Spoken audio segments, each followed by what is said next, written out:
Here is the voice of the working class, Rick Smith.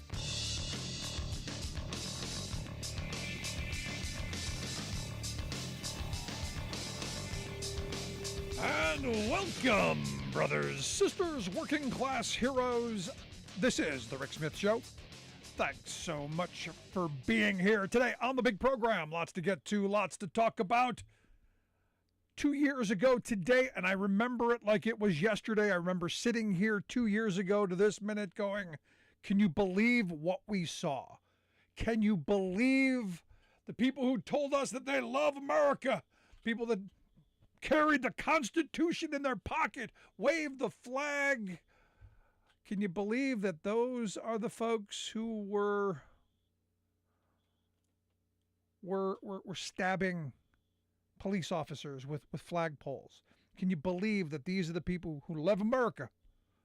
Can you believe that these are the people who are carrying the Confederate flag through the halls of our Congress? These people who ransacked our Capitol in the goal to overthrow and overturn an election. Can you believe it? And here's the thing. Now, today the president held an event, gave out presidential citizen medals to about a dozen recipients, saying, look, our democracy held. We the people did not flinch. That stuff. We stood up to this. And in my mind, I'm looking at this and I'm going, remember the good old days when a terrorist attack, a major crisis, a national disaster, a national trauma, remember when that used to pull people together? Oh, welcome to the brave new world. Welcome to MAGA world. Because today you had a moment of silence at the Capitol, which is kind of the right thing to do. People died. People were injured. Lives were changed forever. And yet just one side showed up. Democrats showed up to hold the moment of silence to commemorate January 6th, 2 years ago today. What happened? And there, in Washington speak, it was bipartisan. There was one Republican who showed up, Brian Fitzpatrick, the guy from Philadelphia, who was being floated as the consensus Speaker of the House for a moment. He showed up. The only one. He told ABC News, "There's a lot of terrible emotions, a terrible day that we can never let happen again." Only one Republican said that. Where are the people who are going, no, we can't have political violence? Where are the people on the right saying we need to tap down this kind of extremism, this kind of anger, instead of taking out our? And we hear this nonsense on the extreme right often. Well, we can't get our way at the ballot box. We're going to get it at the bullet box. Well, your ideas are horrible. And look, you look at what's going on right now in the House of Representatives as you're watching dysfunction happen. You're watching Republican governance happen. You're watching what's going to be. This is a precursor for the next 2 years. Every single battle is going to be this. And I've had some people say, well, that's how it should be. But on this day, I can't help but remember, the flagpoles, with the American flag on it being jabbed into police officers, the beatings, the bloodshed, the racism just being screamed in the streets, all by the people who claim to be the ones who stand up for law enforcement. It's kind of an interesting bit. Now, today you had McCarthy go down for the 13th time. He is now, it's been, 160 years since this has happened before. So congratulations, Kevin. You're now historic. They'll reconvene at 10 o'clock here on Friday. And I understand McCarthy is going to eventually be speaker because he's giving everything away. There's going to be nothing left to give away. And I was reading through some of the concessions that he's agreed to. And you got to love when Matt Gaetz goes, the speaker's been pretty thorough and we're kind of running out of things to ask for. You know, I guess, that's the amazing part in this. But the fact that any one member can call for a motion to vacate the chair, which means just basically fire the speaker at any moment, is kind of like setting up a filibuster in the House like you have in the Senate. Any one member can stop anything from happening. So you have people, and I love the analogy that Bill Scheer used yesterday. These are people who want to shoot the hostage. This is that. McCarthy's also agreed that his PAC won't do anything in open primaries in safe districts. He's not going to try and influence how radical the right goes. You're going to hold key conservative votes on bills that they want. Border security, congressional term limits. Their agenda, and good. They should do that. The big thing, though, the one they want, the gold coin, is the debt ceiling. They want to use this as that hostage tool. And we've never defaulted on our debt, ever. It's not happened. And nobody knows what happens when you push the button. And these are the kids who go, oh no, we got to push the button. They're fixated on pushing the button. What would happen? What would happen if we defaulted on our payments? What would the rest of the world do if we went bankrupt? And we decided, we're not paying for anything anymore. Because again, the cruelty is the point with these people. And I keep saying, and I've had a bunch of people reach out and say, no, Rick, we need a functional government. Yeah, we do. But we also need to see right out in front of us in big ways how dysfunctional the Republican Party has become. Look, I want them to be functional. I want them to push an agenda. I want them to sit down and hammer out legislation that's hopefully going to make people's lives better. I know it's not going to happen because I know they're void of any values. They're void of any direction to help working people make their lives better. Because time after time, when given the opportunity, what have they done? They've enriched the very wealthy. They've loosened restrictions on corporations and the powerful to beat down working class people. This is going to be no different. And again, it's just one of these moments where I had this conversation last night with a conservative who was telling me that what these 20 are doing is they're fighting for smaller government. And I wholly disagree. And to be honest, I have no idea what the blank he was talking about. In fact, he doesn't even know what he was talking about, because every time I said, okay, walk me through this, because I'm not for small or big government for that matter. I'm for effective government. I want government to do the things that we, the people, need them and want them to do. And I say that as the things that we individually can't do, we do collectively through our government. That's the reason we come together and we do this thing. I want effective government. I want every dollar that I send to Washington or to Harrisburg or to any of the places where we send our tax dollars to use it efficiently and for the common good, for the betterment of we the people. So every time I said, okay, let's do away with this, he would say, no, let's do away with that. No, we can't. No, we need that. And it just became this, okay, well, what do you get away with? What do you? Well, then it became, the poor programs and the social safety net. And I'm going, so you're willing to let people die on the street corners? And the answer is, well, no. And it was this weird kind of moment. So when I saw Republican Congressman French Hill hold up a blank piece of paper on the House floor and say that piece of paper signified every one of his constituents that wrote him to tell him to cut spending. Because evidently he's arguing, and this was a weird argument he was making. He's arguing that none of his constituents really want to cut spending. Much like my conservative friend who really didn't know what to cut. Just knew the talking point because he's been told we got to cut spending. We got to cut spending. Okay, where? Who? What? What are your priorities? What are your values? Budgets are moral documents. Where's your morality? Show me, tell me. They can't. And it's one of these weird kind of places where I go, there are moments where clarity comes through, and Congressman French Hill was there. none of his constituents want him to cut spending. They want him to use the money better for targeted things that are going to help working people, I would guess. But it's interesting to me to hear their rhetoric and what we the people actually want.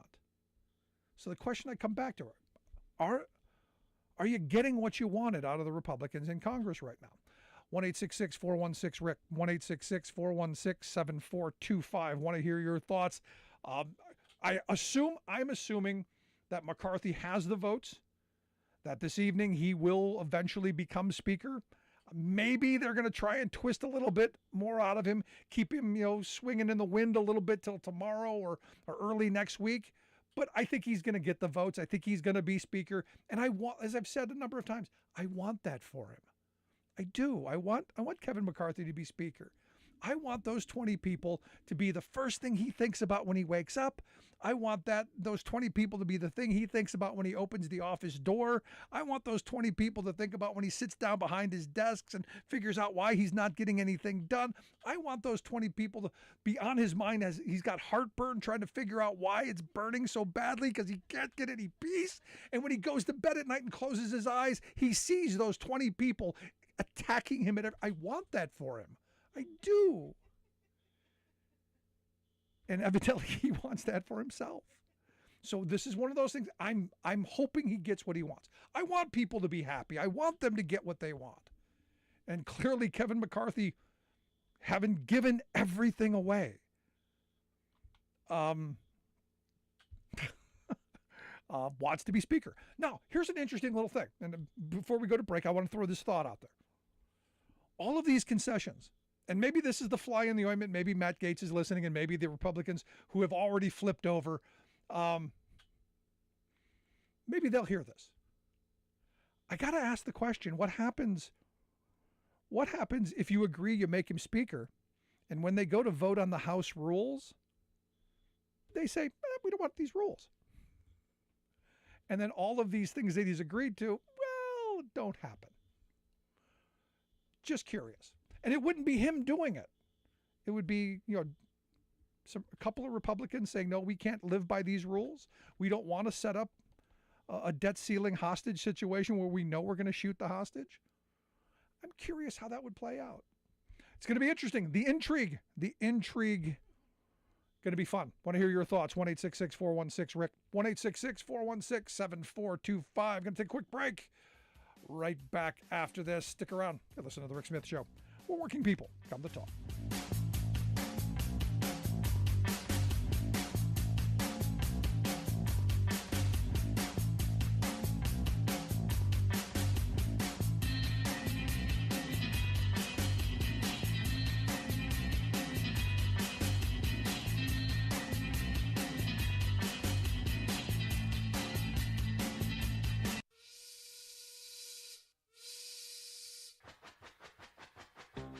If you're a fan of the show, you've heard our labor history in 2 segments, and you can hear them on the radio pretty much anywhere in the U.S. Labor history has never been more important than it is right now. So here's what we'd like you to do. Tell a teacher. Tell a teacher that labor history is important and that they can get digestible 2-minute lessons that are absolutely free. Free to download, free to use, free to share. Tell a teacher to go to thericksmithshow.com/history and help us put labor back where it belongs, in the classroom. You know, generations of American workers fought, bled, and died to build the American way of life. It's our job to keep their stories alive. Go tell a teacher that we're here to help them do just that. Find us at thericksmithshow.com/history today.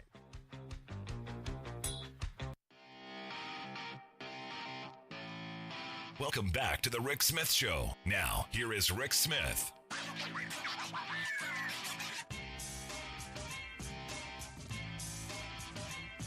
So our conservative Supreme Court, again, I said the Republicans don't have an agenda. Oh, they kind of do. And it's screwing you and me. Our conservative Supreme Court's about to put workers and their unions back in their place again. Because Tuesday, mark it on your calendar, Tuesday, January 11th, the Supreme Court is going to hear the Glacier Northwest Incorporated versus International Brotherhood of Teamsters Local Union 174 case. And you go, what's that?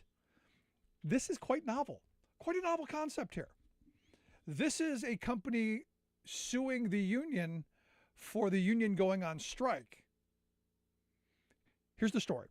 And we talked about this last year when it went on. These cement workers, more than 40 of these cement workers went on strike. Now, when they went on strike, they went to work in the morning.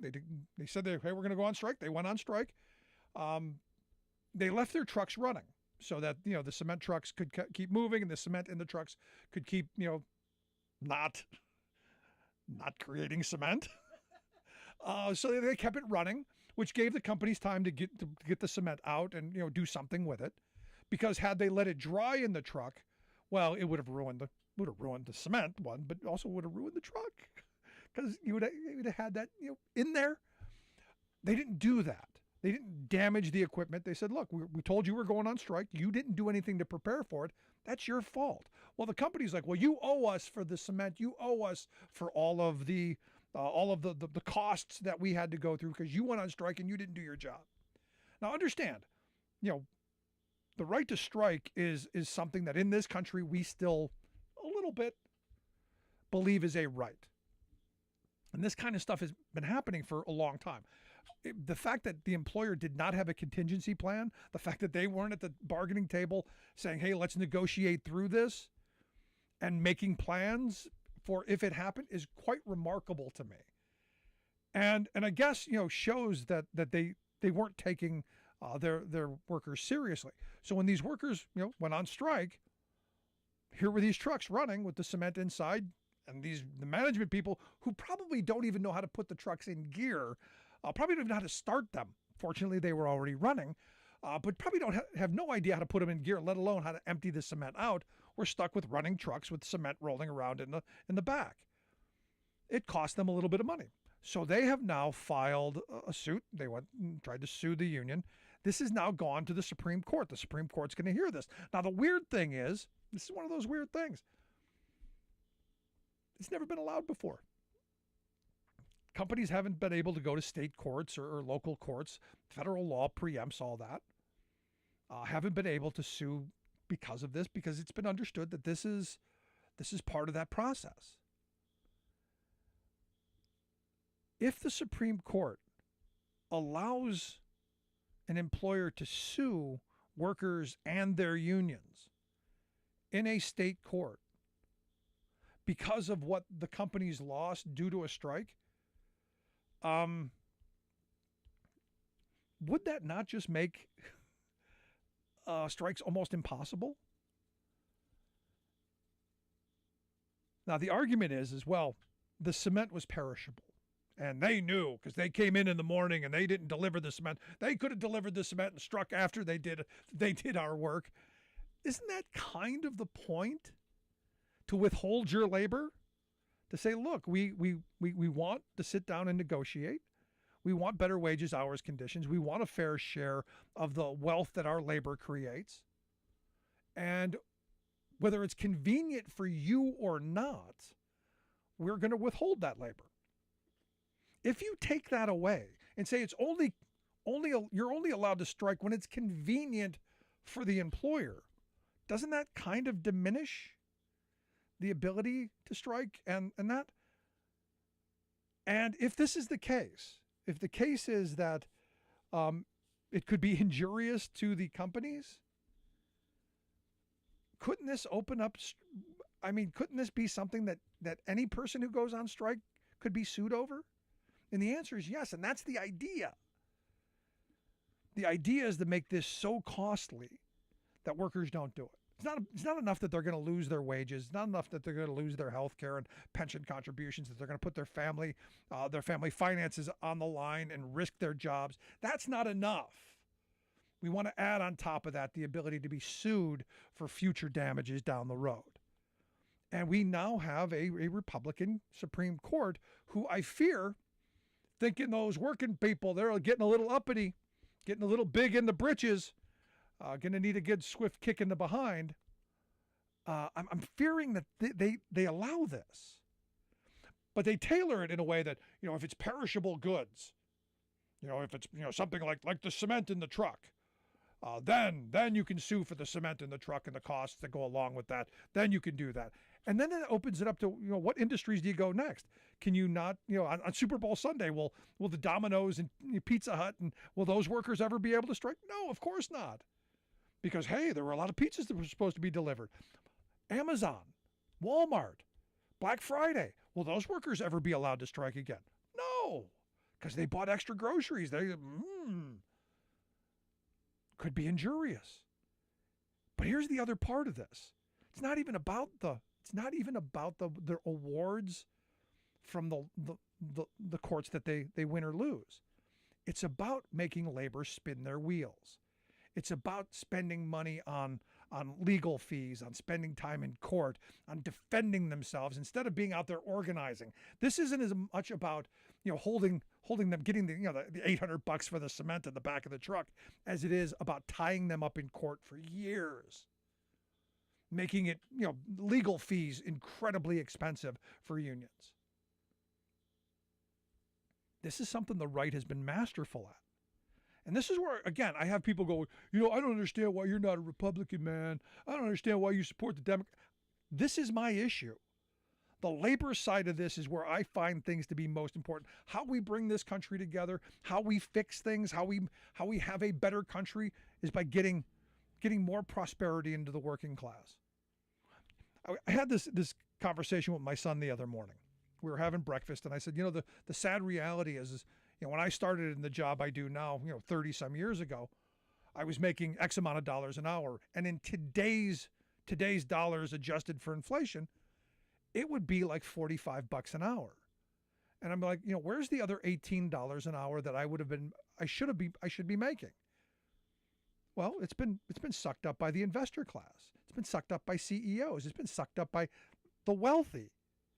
And why has it been taken away? Well, because the strength of organized labor has diminished. When I started in the less than truckload trucking industry, it was 85% unionized. It's down to less than 10%. Down to less than 10%. That bargaining power is gone. And when you tell people, the reality is back in the days when we had 25% union density, back when we had 35% union density, wages for workers were much higher. The standard of living for working people, much higher. So when I say, this is where my mindset is, it's this kind of stuff. So when Donald Trump was running for president and said, I like right to work, I'm going to appoint justices who are going to ram Janus down your throat, I'm against that. Everything Republicans have done in my lifetime has been to strangle the ability of workers to organize, to collectively bargain. Political ideologies aside, this is about putting food on your table. This is about putting a roof over your kid's head. This is about the opportunities of the future, health security, retirement security. That's what it's about. The sad reality is, I fear the Supreme Court goes along with this. And what's that going to bring us? More spinning of the wheels. Want to hear your thoughts? Email me, rick@thericksmithshow.com. Quick break. Right back.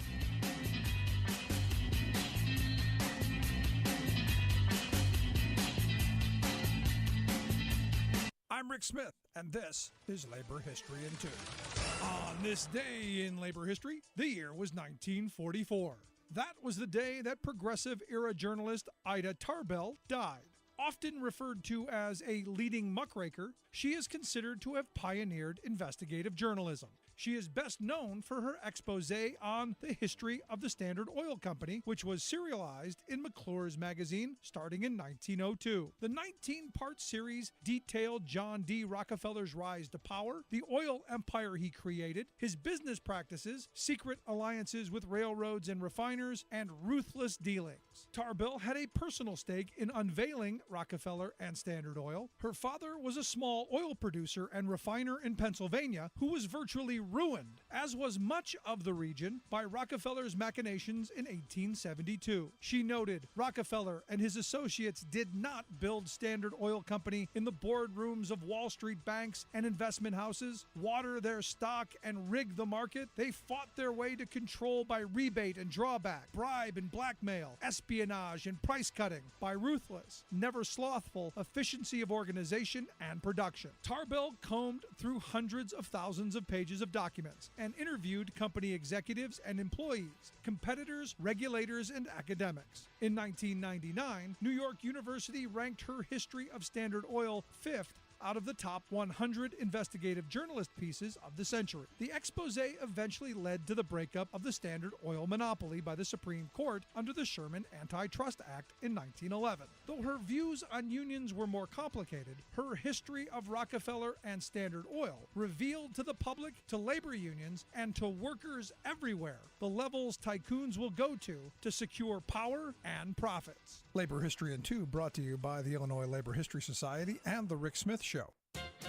Excuse me for using explicit language here, but it seems to me that today's most vulgar expression of right-wing extremist dogma is its unhealthy obsession with banning books. It's a political perversion that, ironically, its participants usually rationalize by claiming they are battling vulgarity. And boy, are they hot to trot. There's a surge of them these days because stripping books out of schools and public libraries has become a favorite way for autocratic right-wingers to stimulate their supporters' political passion for engaging in culture wars against their neighbors and common sense. Until recently, there were only a couple of hundred isolated book challenges a year in our entire country, and local school boards and city councils generally handled them properly, without starting an uncivil war. But now, attempted book bans are erupting everywhere, orchestrated by a few extremist political groups and a flock of opportunistic Republican politicians. PEN, a nonprofit watchdog that monitors these attacks on our freedom of expression, has documented 2,532 copycat campaigns across America in the past year to ban more than 1,600 works from our schools. They've even targeted the Bible.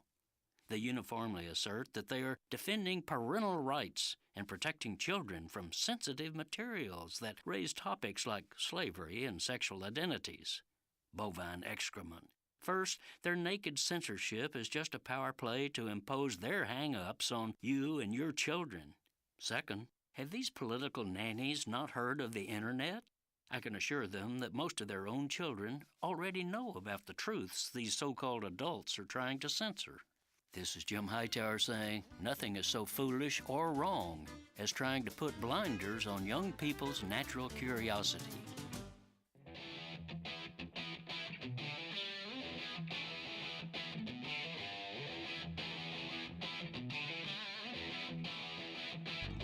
Welcome back to the Rick Smith Show. Now, here is Rick Smith. So I don't know about you, but my email box has been getting slammed the last couple of days with Republicans begging for money. Yes, I am on all of their email lists, and I do this so you don't have to. The reality is all of the anti-McCarthy folks are out there saying, no, you see, we're standing up for you. Send us money. Matt Gaetz was the most interesting. While he's saying maybe I might vote for him, he's giving us everything we want. He's listening thoroughly. We don't have much left to ask for. He sent me an email saying that, he's proud to be standing against McCarthy because McCarthy's soulless. He said he's a proud Florida man. He said if you want to drain the swamp, you cannot put the biggest alligator in charge of the exercise. And he goes on with all the blather that you expect. And then, oh, by the way, give me money. And this is the thing.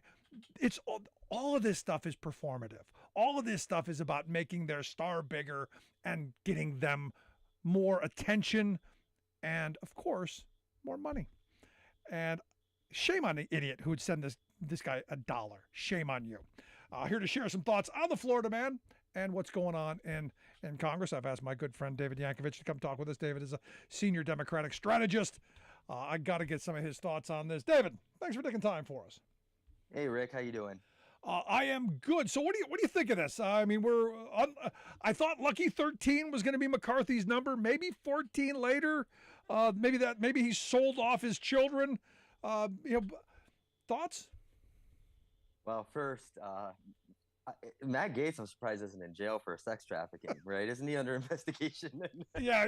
I keep going. Yeah, please, get to it already. I can't take him seriously even before all that happened. But he's like the most inconsequential person in the Republican Party. Like even Marjorie Taylor Greene and all of them like have more stock than he does. He's just a joke. Yeah, but here's the thing, David, and this is the weird thing. McCarthy is agreeing to a situation where even Gaetz at any point can vacate the speaker and stop everything. McCarthy is selling the soul to give people like Gaetz, people like Green, people like Boebert, the ability to blow everything up at the drop of a hat. Well, first, McCarthy sold his soul a long time ago. Well, I mean, remember, I have a little bit more to say on this because I ran against Paul Ryan, right? And remember that one of the young guns. Yeah, one of the young guns. But there was that meeting where they were talking about Russia, and McCarthy said, I swear to God, Putin's paying Trump. He's gone from that to this. He's completely powerless. And we talked about this the last time I was on the show. He's a stupid person. And everybody can kind of see he's a stupid person. And, you're about to be Speaker of the House and you go into, the votes and you don't have the votes done. And you're going to what the heck have you been doing for the last couple of months here, for the last year? Everybody's been saying that we're going to lose the House and the Republic. Why hasn't he been repairing these relationships beforehand and doing everything? And this, if anything, shows, even if he gets Speaker and, at this point right now, it's hit or miss whether he's going to or not. But it shows that he has no power whatsoever in the party. He is just a leader in name only. There is no true rally behind him. There is all the real political power is in the minority of the Republican Party now. With what we're at 6 holdouts now, but the 20 that have been holding out and doing that. This really just kind of shows like they can't govern. They can't even govern themselves to get anything done, and it's embarrassing, really. It's I kind of take the line of what Slotkin said and everybody else is like, let's let them figure out who they want to be before we start figuring out any deals or anything we want to make with them. So because eventually, if this keeps going on, they're going to have to come to the Democrats and figure out a consensus candidate. Otherwise, they're going to be stalled, what was it, 100 years ago the same way. So, no, see, I think they're going to get McCarthy in. I do too. I think he's going to get in, and I think they're going to get everything they want. And as I've said before, I think what they want is to be able to, at any moment, blow up the House. They want to use the debt ceiling as an opportunity to hold the country hostage, and they want the ability to shoot the hostage anytime they want. To me, the debt ceiling thing is a big deal that I don't know that people are talking enough about. Yeah, no, you're right. And, a big part of this, too, is, when you have a leader, the leader has to be able to keep at bay the sides of the party that are crazy, whether it's the left or the right. Being a speaker, you can't just cave to everybody, and being president, you can, or majority leader or whatever. And basically he's so desperate to be speaker that he's willing to give away the farm to do it. And I do agree with you. I think that he's probably going to end up getting it. But then again, do the 5 that are there, that are hardliners, the MGTs and, Gates and that, are they going to cross and are they going to do it? I think you're right. But that's what it's going to be. It's not just a debt ceiling, shutdowns. It's going to be everything that they want to hold up and do. They're going to, and that's the whole playbook. They're chaos agents. That's really, what Trumpism is and what the extreme is. It's just complete chaos. Even like the speaker race in here now, and we haven't seen this for over 100 years. It's just stalling democracy completely out. See, this is one of those moments where, there was a part of me, the part that wants good governance, the part of me that believes that, better angels will prevail. This could have been a moment for Republicans to reach across the aisle to Democrats and go, look, this is crazy. We got to get somebody who's going to move us in a direction. Let's put down these 20. Let's move in a different direction. Let's unite around something else and go in that direction. And stop this craziness. We'll make the debt ceiling something that isn't going to be able to hold you hostage over. We'll do some things to move forward. There's part of me that believes that's what should happen. I know it's never going to, but there's still part of me that says that's what should happen. Yeah, this isn't a TV show, Rick. But we're not on the West Wing. This is it's no more Bartlett? House of Cards. Yeah, we don't get a Bartlett. I mean, and we don't have on the OR side either, like, what's Speaker Hafferty, who's willing to come in and make a deal with the president, and the shutdowns happen. That's not the way this goes. They are literally embracing Proud Boys and anti-Semites and, Nazism and all these horrible racist things. And they've gone so far down this road. Yeah. And on top of that, they haven't got their asses kicked yet.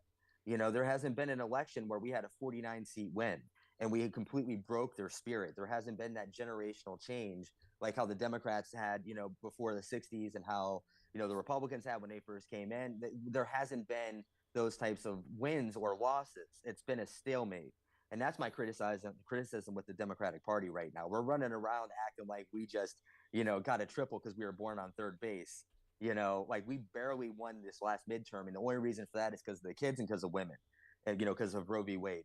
Like, we as a party didn't save anything. As a matter of fact, it should have been the red wave, for the way that we campaigned in this last cycle and everything else. So, like, we haven't won.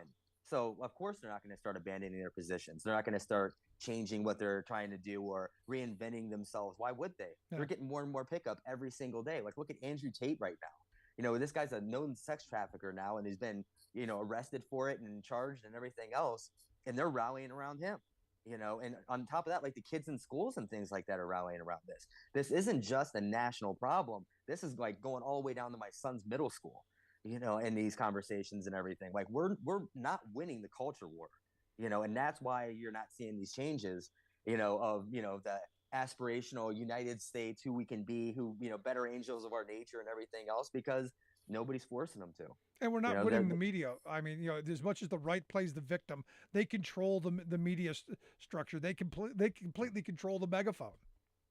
Oh, they control the megaphone also because they invest in the megaphone. They're building new megaphones. Tell me about it. And on our side of it, we're not. And then we wonder. It's like, I mean, this is what happens. Is you have a senator, right? And just generic senator wants to get the message out. We're just going to do a press release. We might tweet about it. We're just going to basically do a press release type of tweet or post. And that's it. And they rely on the fact that the, press release, that the reporter who picks that up, or the friendly reporter they call up to ask them to write the story or whatever, is going to write it the way that they want it to be done. And we forget that these people are in the business to sell newspapers, not be our friends or get the truth out about anything. And then on top of that, they're not coming on shows like yours and talking on, talk radio and grassroots, straight to the ground. They're not doing social media and doing peer-to-peer organizing or any of that kind of stuff either. And then we stand around and we're like, oh, we wonder why this race is so tight, or why the country's at 50-50. Like, we shouldn't be celebrating a win when we're literally in a stalemate with Nazism. Yeah. Like, I mean, it's ridiculous. It's absolutely ridiculous. And I mean, you and I have railed about this for years on the show, years in private. And where we're headed right now is we're going into 2024. This is the hardest Senate that I've seen in a really long time. It's all of our moderates versus all of their superstars. And, we're not, and I know, and this is what the party will say, and what the replies in my DMs and what people text message me, David, we're in stand down. It's January. We're just getting back into it. Everything else. The other side's doing this 24/7. They don't take breaks. They don't take stand downs. They don't take 3-month sabbaticals after an election. The reason why I ran for Congress and got into politics and the way I did, it all started because of this. Donald Trump won, and it made every elected official in the Democratic Party sat there for 3 months while people were terrified. Like, what's going to happen to us? And not one of them would come out on social media or say anything that's like, I'm going to fight for you, or I'm going to do anything like that. Like, we take these sabbaticals. So basically every election cycle and every 2 years, we take a 3-month break. So November to January, mid-January-ish, and then every year. So, I mean, we're basically 6 months out of every 24, we're on a break. On the other side of it, they're going 24/7. They're not stopping. They're investing in digital. They're investing in talk radio. They're buying TV stations. They're buying radio stations. They're building social media platforms. Like we've let them get ahead of us on every single communications thing, and then we celebrate the fact that we basically got a 50-49 win against extremism and hatred and the worst of us out there. Yeah, no, And I that's look at pathetic. the race in Georgia, between Warnock and Walker, and you go, how is that even a close race? And it's to what you're pointing to. No reasonable person would vote for a candidate like Walker, other than the way that they had framed it. And I was down there for a couple of weeks during the runoff, and what the media, what the right wing media had spun for them is the response I heard most often, and it was chilling. The response I heard most often was, he'll do what he's told. He's a good one. That was frightening to me. Yeah. I mean, I don't even know what to say to that, and that's all across the country. It was the same thing, not in the sense of Walker and Warnock, but, in Ohio with Tim Ryan, and talking to the Republicans up there, and, like, we never see him, like he's never around. Like, he was just campaigning in the cities. He wasn't coming to my town. He wasn't coming to my area. I didn't see him at any gun shows. I didn't see him at any carnivals or fairs or that kind of stuff. Maybe he did some of that, but that's, not enough. We're just not doing this the right way. How are we going to win the narrative that all Democrats are these horrible, monstrous people if we never show up and talk to people and look them in the eyeball? No, this is the reason we did the Working Class Heroes radio tour, where we went into these rural communities where a Democrat hadn't been in a long time, and we're talking to people. And when you strip aside the red hat, blue hat stuff, you realize that we've got a lot of the same issues. And I keep saying we got to take the red hats and the blue hats off and get the hard hats back on, because maybe that's where we come together. Because a lot of our wants, our needs are kind of the same. Well, I mean, pretty much all of them are. It's the politics of it that makes everybody get into it like this. The basic kitchen table issue stuff, it's all the same, whether you're Republican or Democrat, or, what you want for your kids or whatever. It's the same stuff. It's just that the politics of it wedges us against each other. We win on the issues. If you have a blind issue and you just have the message of the Democrat, Republican, and a focus group, we win every single time. Yeah. And that's what we delude ourselves into when we're on our campaigns and stuff is, because the focus groups are saying this, or because the polls are saying this, it's right. But, I got to say, like, Richard Nixon had a very prominent and important quote called, about the silent majority. And there is a silent majority of this country that is really freaking tired of all of this bull crap. And I think I can't say the bad word. Yeah, don't. Not on this one. But there really is a majority underneath of just anger and frustration. And, and I tell everybody that I know, when they're thinking about running for office or whatever, like, come with me in my hometown in Barberton. If you really want to see what the Midwest and what people are really feeling and what they've gone through and why they're so unapologetically angry, it's go there and see the industries that have died and see all the people who have lost everything. And, and it's like that all across the country. And then, of course, there's always the counter argument. Well, that doesn't outweigh the racism. It doesn't. But there is an anger, and there is a righteous anger, a part of this. I mean, they have been left behind. The Midwest has been. When I was in Wisconsin, I was, running up there and Janesville. And, what, Paul Ryan let happen to the factories and stuff there and everything else. But that's the thing is, like, so, that happened, and then we let it happen. And then the other side has a better communications message. And so then they get to blame it on us. So not only do they tank it, do they, inflation, gas prices, whatever, but then they turn around and they blame us like it's our fault because they're basically kicking a chair out from underneath the people. But you got to go to these places and you got to look them in the eye and you got to understand their story and what they've gone through. And I think that's why Fetterman did so well, and I mean, you can speak a lot better to that than I can. That's your state. But, he also looks like the guy that's at the end of the bar that'll have a beer with you, and talk about this stuff and everything else. And, he's not the normal politician. Yeah, no, I loved some of the emails I got after the November election. There was one group that said, We found that actually being part of the community and talking to local issues and having local candidates really matters. And I'm just going, really? You wrote that down? What? That's how out of touch we are. Like, I mean, that's, like I can't tell you how many times that, I've had conversations and stuff, and it's like we have to show up and have conversations online. Yep.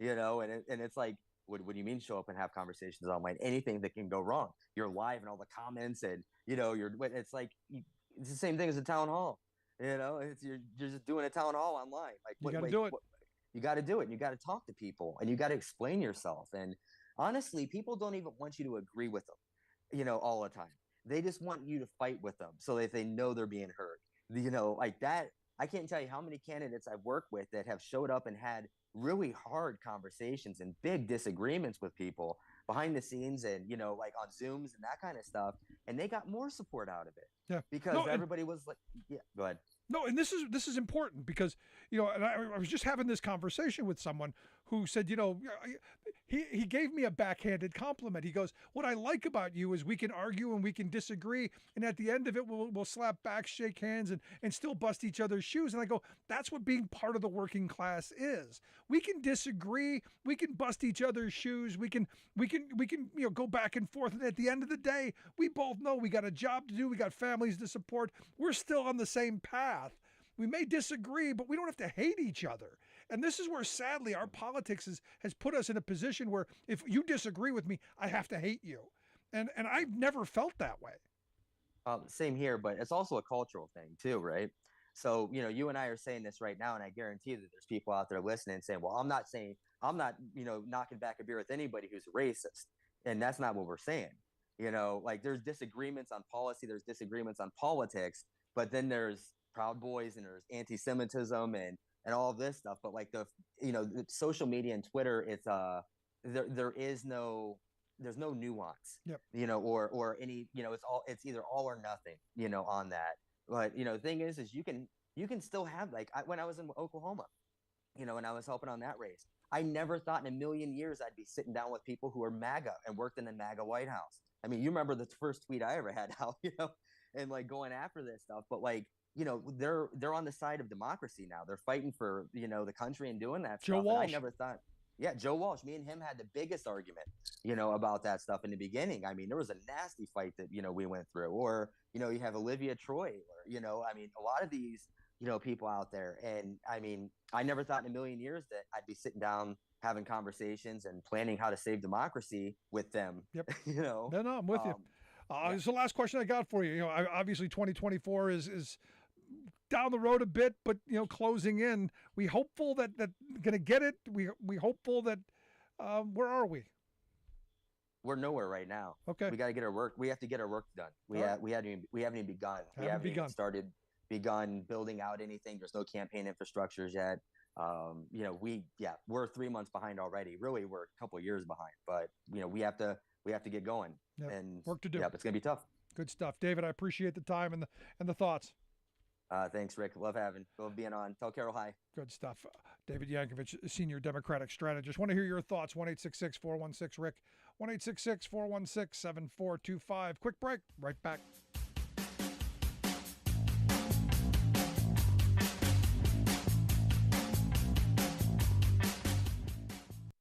I'm Rick Smith, and this is Labor History in 2.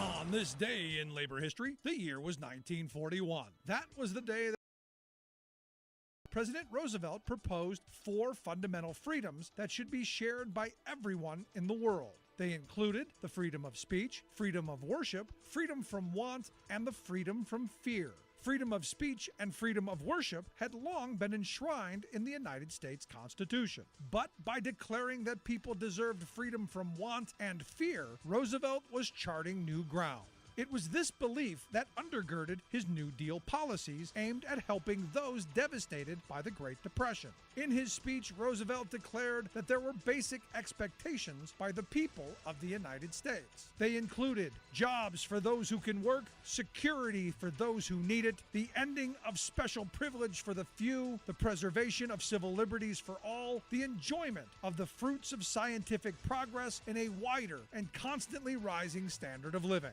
He then called for an increase in pensions, unemployment insurance, and access to medical care and jobs. In 1943, after the United States had entered the war, the Saturday Evening Post published a series of paintings by Norman Rockwell portraying each of the 4 freedoms outlined in the speech. The paintings by the popular artist helped to spread the idea of the freedoms to the American public. It's worth asking how far we've come in realizing these 4 freedoms today. Like what you hear? Check out more at laborhistoryin2.com.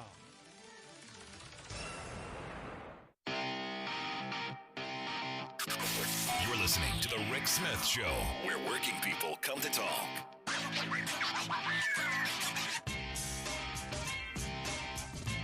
So I gotta tell you, I love this. There is the first entrant into the 2024 presidential election. John Bolton.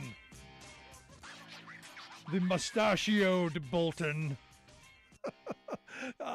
John Bolton has announced he is running for president. Do you know where he did it? In the most advantageous place for an American to run for president, on Good Morning Britain. Yeah, he did it in a 2.5-minute clip on Good Morning Britain. Ran early this morning. Said we need a much more muscular, much stronger foreign policy. Said that Trump's the dumbest person he's ever worked with. I agree with that. I'm looking at this and going, weird. Now, what's interesting is I'm trying to think, who would vote for a John Bolton, former ambassador under George W. Bush, former national security advisor under Trump, fired via Twitter. Remember that? That was fun.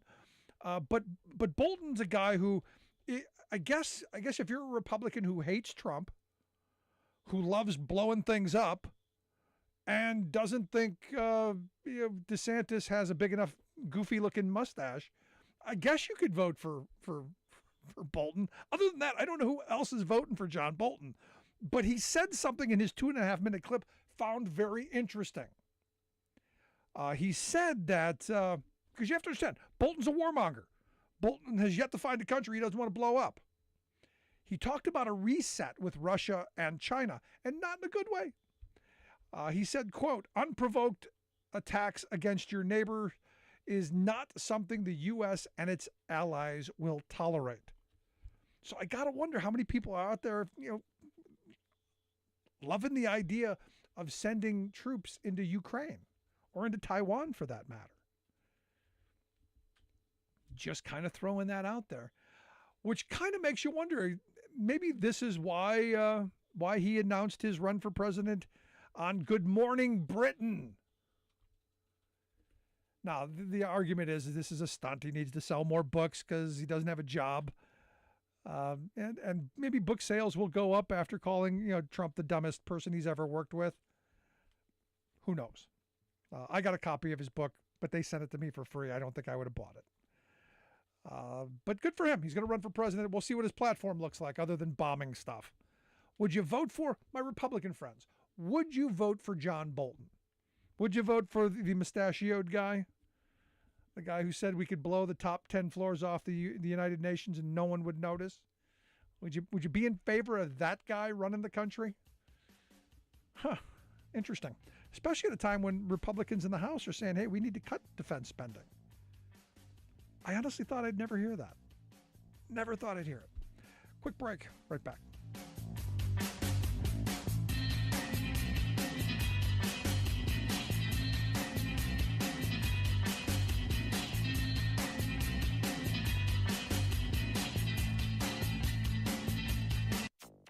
For decades, people have talked about the Brent Spence Bridge.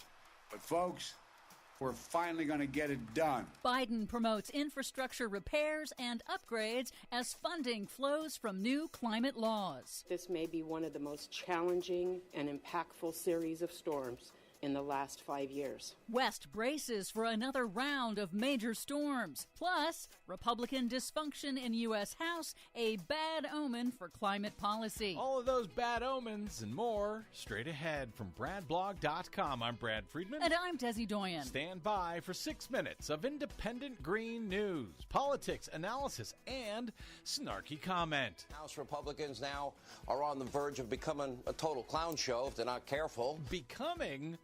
Oh, Sean Hannity, you be you. Happy New Year. This is your Green News Report. Okay, Desi Doyen, a whole bunch of stuff happened while we were out over the holidays, and a whole bunch of stuff has happened since we've come back, and all you have to do is cover it all in less than 6 minutes. Good luck to me. Indeed. As we go to air the spectacle of climate science denying far-right Republicans using their new U.S. House majority to monkey wrench the selection of the Speaker of the House is a harbinger of congressional chaos to come over the next 2 years. Who could have guessed it? House Republicans have pledged to expand fossil fuel extraction and slash clean energy funding, and they will also be in control of funding the government and approving emergency funding for extreme weather disasters. Well, they're going to have a hard time causing too much trouble because the Democrats still control the White House and the Senate, right? Yes, so that will make it harder for them to pass their anti-environment agenda. Until they start including it in must-pass bills. But we'll cross that bridge if and when we get there. A state of emergency in California amid a punishing series of major storms that are pummeling the drought-stricken western U.S., causing extreme flooding, mudslides, and power outages. But hydrology experts say the string of atmospheric rivers is still not enough to fill major reservoirs that have fallen to record lows or to pull California and other states out of historic drought. The dramatic swings from historically dry to extremely wet conditions are in line with climate scientists' predictions. Those hydrologists are such gloomy gusses. Meanwhile, while we were out, an Arctic blast brought extreme cold to most of the U.S. An historic blizzard killed more than 50 people, most of them in upstate New York, and triggered an airline industry meltdown. Beleaguered Jackson, Mississippi got yet another boil water notice as the deep freeze crippled the city's water supply again. The widespread power and water outages again exposed how the nation's infrastructure is not ready for climate change intensified extreme weather. A freakish heat wave in Europe over New Year's shattered temperature records in some areas by 20 to 30 degrees. At least 8 countries hit new all-time record temperatures for the month of January. Switzerland and Poland pushed an unthinkable 66 degrees Fahrenheit at 4 o'clock in the morning in winter. 66 degrees. Yes.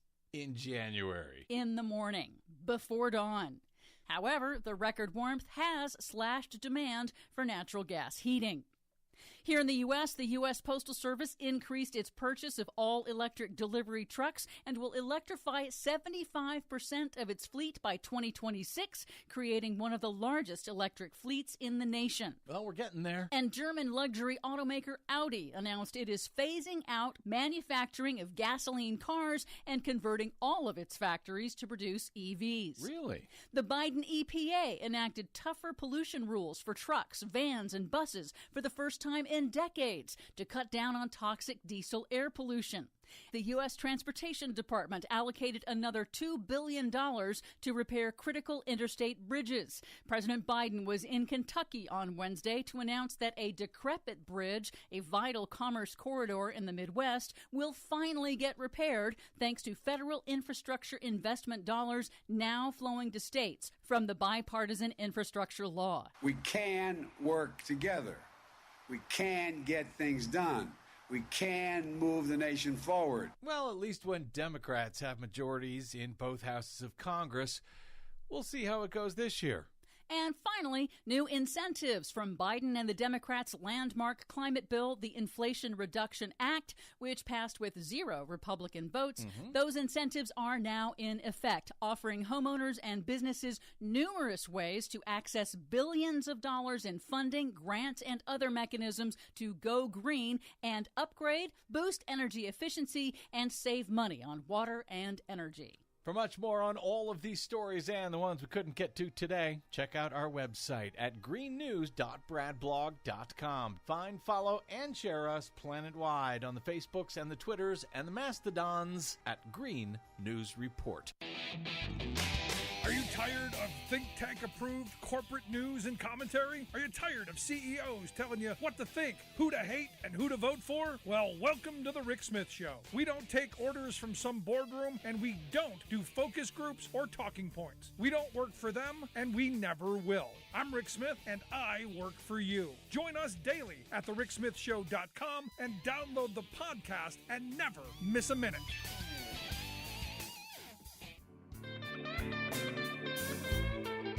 Welcome back to the Rick Smith Show. Now, here is Rick Smith.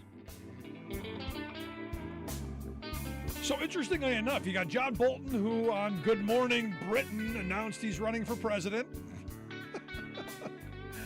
You got this guy, Derek Evans, who, you may remember him. He live streamed himself on Facebook, cheering on the revolution in the Capitol back on this day in 2001.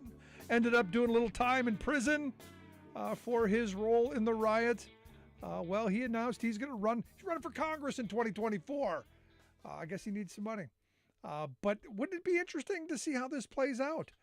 A criminal running for Congress might fit in with the 20 who are holding the country hostage at the moment. And down the road, going to hold the country hostage for the next 2 years. Oh, the fun and the entertainment. And here to share some thoughts on, well, Mr. Evans, and this day as well, I've asked my good friend Rich Ojeda to come share some thoughts with us. Rich is the national spokesperson for No Dems Left Behind. Rich, thanks for taking time for us. Anytime, my brother, anytime. So, you're from West Virginia. Yep, I know him. He's an oxygen thief. This guy right here is the worst of the worst. This is a guy who won a House seat in West Virginia, and before he even got to sit in it, he lost it because he filmed himself storming the Capitol. This guy is an absolute joke. But hey, West Virginia has a knack for voting for the worst of the worst. So for all we know, he may be governor one day. But yeah, I can tell you, this guy, he's about as sharp as a marble. But I find it interesting, that on this day, on January 6th, 2 years after his crimes, I'm running for Congress. What this tells me is there's no shame assigned to these criminals, that we haven't done a good enough job of holding these people accountable. Well, it's where it's at. West Virginia has went about as red as you can get. They absolutely think that Donald Trump is the second coming of Christ. I mean, Trump flags are their window curtains now. Replaced your rebel flags that were there. But I mean, that's how it's going. Does Carol Miller from West Virginia deserve to have an opponent? She does. She's going on her third consecutive, time as being a member of the House of Representatives. She's done nothing for West Virginia. She's not pushed the first bill, not passed the first bill, not brought the first dime home. But make no mistake about it, she's already been caught on some of those, construction projects that are fixing bridges and roads, standing in front of them taking pictures, acting like she was the one that brought that money there, because that's what they do. Republicans lie, and she's a liar, and Derek is, the guy's absolutely one of the dumbest of the dumb. Yeah, but sadly, people are going to vote for them, and this is the weird moment that we're in this. It is a weird moment. But I wanted to get your thoughts on today, the anniversary. I mean, 2 years ago today. Go back to that day. What were your thoughts? I mean, you're someone who served this country in the military for more than 20 years. You're someone that flag means something to you. It means something to all of us. But as someone who's fought overseas, and someone who fought for that flag. What did it mean to you to see, the people who tell us that they believe in the Constitution, they love the flag? What did it mean as they were stabbing policemen with the flag and carrying it, with the Confederate flag through the halls of our Capitol? What did that mean to you? Let me tell you, when I first started seeing the violence start, my jaw hit the floor. I mean, I was like, is this really happening? Do we have people that are trying to storm the Capitol? And then, you watch them, they struck the American flag down and they replaced it with a Trump rag, and they were hoisting it up, and then the next thing you know, you see a rebel flag that is walking through the halls of Congress. We start hearing about the stories about people that are using, they're wiping fecal matter on the walls in Congress, and that right there tells you what little respect these people have, and what poor upbringings these people have. It sickened me. It sickened me, and there was a time when I literally was thinking, are we going to lose our democracy? Are we going to sit here today and watch a dictatorship be established with Donald Trump refusing to, give in to a free and a peaceful transition of power? I was just beside myself. And then I'm hearing, hang Mike Pence, hang Mike Pence. It just, you can't make this stuff up. Yeah. This is something that is going to be in the history books forever. Now, I'm sure the Republicans are going to do everything in their power to try to sugarcoat it. But the truth is that 100 years from now, this is going to be something that's going to be spoken about in history classes all across the country. People all over the world are going to be learning about what took place with the greatest country on earth that literally almost lost, its democracy because of people like Derek Evans, who thought that he was doing the right thing. Yeah. Because once again, they're just not that smart. I struggle with your assertion of almost lost, because I'm still not sure we haven't.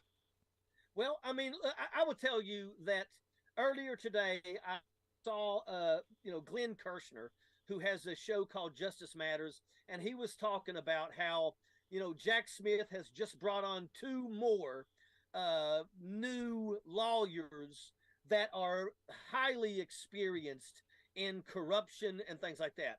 And what he's saying is that, they have the evidence. So, what do? Donald Trump there may have been a time when people thought we can't really go after Donald Trump because we could see melee all over the country. But I mean, understand that yesterday, I believe it was, Matt Gaetz nominated Donald Trump for the Speaker of the House, and he got 1 vote.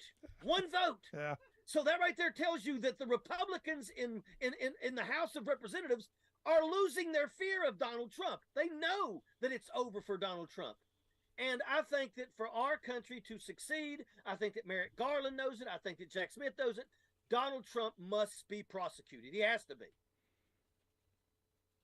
I can't keep putting my faith in an institution to save us. I can't keep putting my faith in Merrick Garland's and Robert Mueller's and Jack Smith's. Yeah, look, I'm with you. I'm still sitting here and I'm thinking to myself, we have to only be days away from an indictment.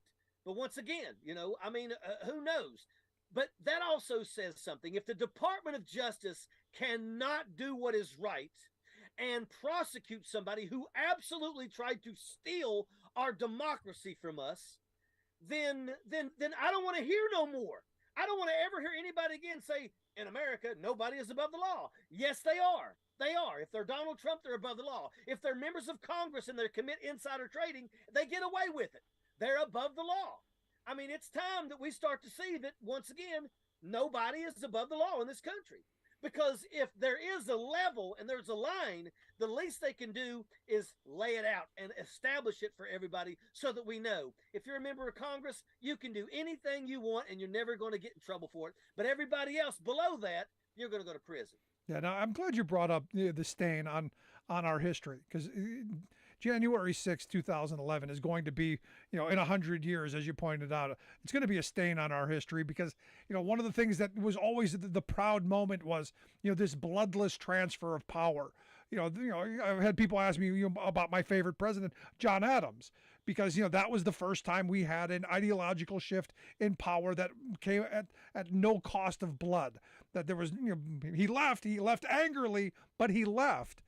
And Donald Trump and the Republicans, they have now undone that legacy, that history of peaceful transfers of power. So there is now a stain on the soul of this country because of that. Yeah, let me tell you, 9/11 will forever be known about, the towers falling, our country being attacked. January 6th, our country was attacked too. Our country was attacked from within. And I understand, to me, we know what loss was endured on September the 11th, 2001. But make no mistake about it, what took place on January 6th has its own level of pure it literally, we almost lost our country on that day from within. These are people who were preyed upon. We got Fox News, OAN, Newsmax. We've got news agencies out there that literally will continue getting away with brainwashing people with pure stupidity to the point where they will go out and they will act on it. And they get away with it because we obviously don't have enough people in this country at that level that will bring back something like the Fairness Doctrine and hold these companies accountable for the things that they spew. It hasn't stopped. Tucker Carlson is still Tucker Carlson. Laura Ingraham is still the same. Sean Hannity is still the same. They're going to continue. I hope that the Dominion voting systems can bring those people down. But the truth is, our country is allowing these people to get away with what they're doing. People were poisoned on January the 6th. Donald Trump knew what they were doing. They all did when they got those people to come down there. He knew that he was going to aim them at the Capitol and pull the trigger.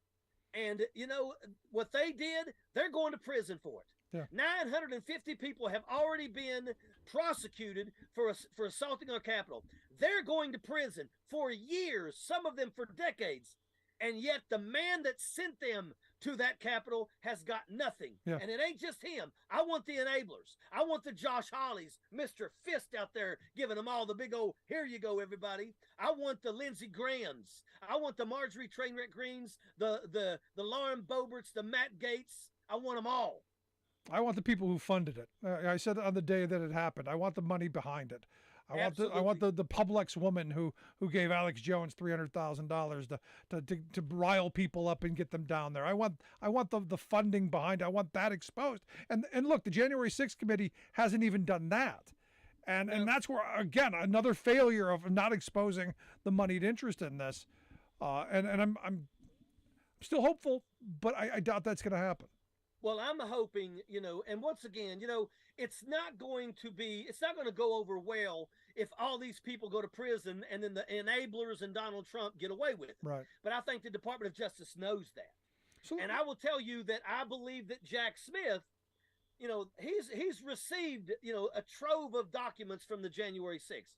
I'm hoping that Jack Smith turns out to be exactly what everybody has said him to be. Yeah, I'm hoping he is what everybody hoped that Robert Mueller was going to be, what Merrick Garland was going to be.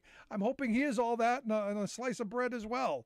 But it comes back to us. We've got to be the ones that are talking to each other. We've got to be the ones that are saying we can't have this. And a moment ago, you brought up the Fairness Doctrine. Look, the right invested massively in media and infrastructure. They built the most powerful megaphone that I think this planet has ever seen. They have control of talk radio. They control cable news. They control online internet. They control digital media. They control all of this. And at the failure of the left, of Democrats, of anyone else to build similar infrastructure. So I don't know that we can have a Fairness Doctrine in this day and age. I don't know that you can put the genie back in the bottle. Yeah, you may be right there, but at the end of the day, we see, January 6th is the perfect definition of what happens when you allow these companies to spew their garbage and prey on the poorly educated. And that's just the way that it is. And a lot of these people, we talked about Derek Evans. Make no mistake about it, Derek Evans will get a sizable amount of votes if he runs for Congress. There are still people in places like West Virginia, Eastern Kentucky, that still believe that Donald Trump was stolen from him. And I hate to say it, but when you have people in those areas that are able to spew the garbage that those people believe, they support it. I mean, they absolutely support it. And sadly, there's not much we can do. Yeah. I believe that we must see Donald Trump prosecuted, because if we don't, then it's not going to stop. I mean, it's not going to stop. No, I'm with you. If you don't like it this time, the next time when they actually breach the Capitol to the point where they take out members of Congress, that's what could be next. And we can't let that happen. I wonder what would have happened had they grabbed a member of Congress. Well, I think that Donald Trump and them, I believe wholeheartedly that was their goal. I believe wholeheartedly that what Donald Trump wanted to do was to see at least one person, one member of Congress lose their lives. Because then I believe Donald Trump would have then did what everybody was telling him to do anyway, which is call for martial law. Right. And then, basically do exactly what Michael Flynn wanted to do. Now, I don't know if he would have also went ahead and said, let's seize these voting machines, which is what Michael Flynn wanted. But I'm telling you, I mean, we're in a rough spot. And, the world is watching. The world is watching. And I'll tell you what, people in other places, in other countries, they don't get away with that kind of stuff. No, and people are watching right now what's going on in Congress and looking at how dysfunctional we are. Look at what's going on in the House. Yeah, and at the end of the day, this could go on. Now, I got you.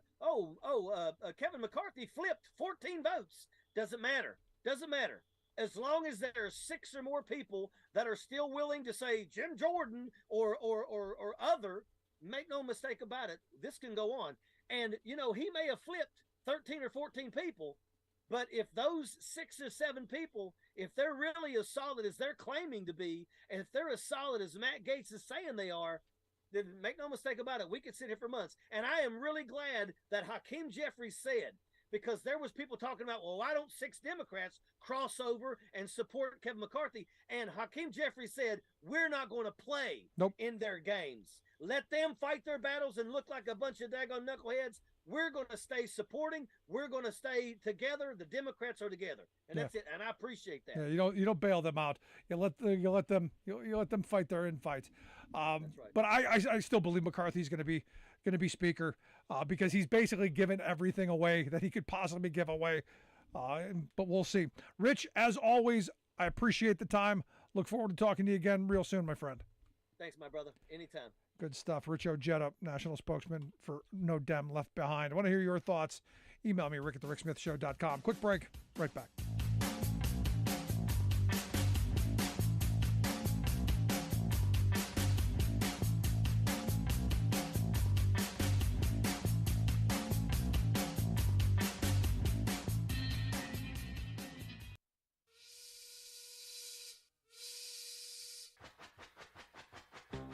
If you're a fan of the show, you've heard our labor history in 2 segments, and you can hear them on the radio pretty much anywhere in the U.S. Labor history has never been more important than it is right now.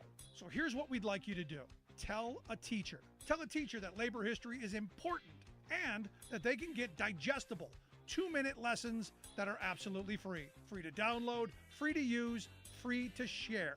Tell a teacher to go to thericksmithshow.com/history and help us put labor back where it belongs, in the classroom. You know, generations of American workers fought, bled, and died to build the American way of life. It's our job to keep their stories alive. Go tell a teacher that we're here to help them do just that. Find us at thericksmithshow.com/history today.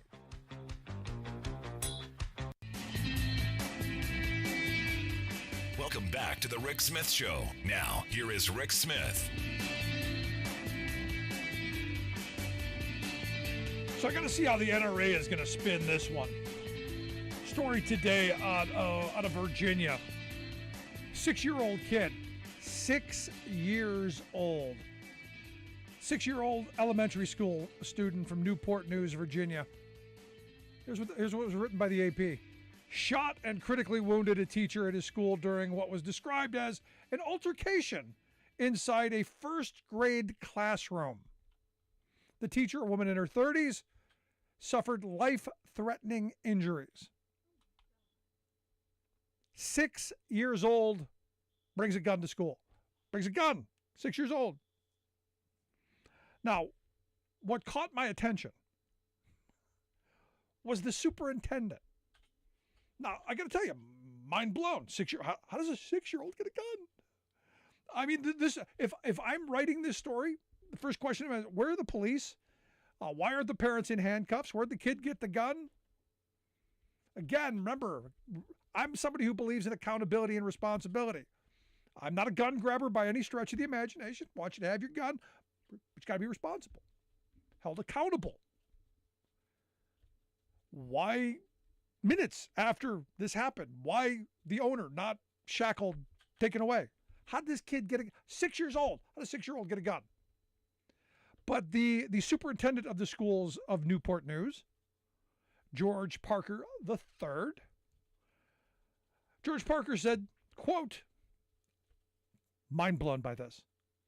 Today, our students got a lesson in gun violence and what guns can do to disrupt not only an educational environment, but also a family, a community.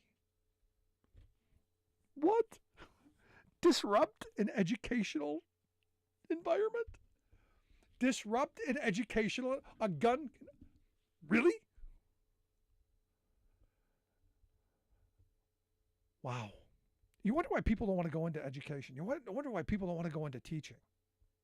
A 6-year-old brought a gun. An altercation in a first grade classroom. Now, details are very, limited. Clearly because a 6-year-old was involved with a gun.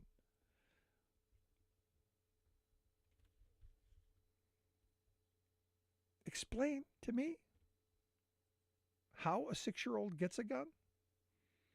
Now, again, we had this again is over vacation. My son and I had lots of conversations, guns being one of them. And where I grew up in a housing project on the west side of Cleveland, and I remember gun violence was something that happened. People got shot. Usually, people who got into arguments, things happen. But back in those days, people just had 6 shooters, and that was it. We didn't have, assault weapons in everybody's. I know they're not assault weapons, Rick. Not everyone had semi-automatic weapons with 100-round magazines around every corner.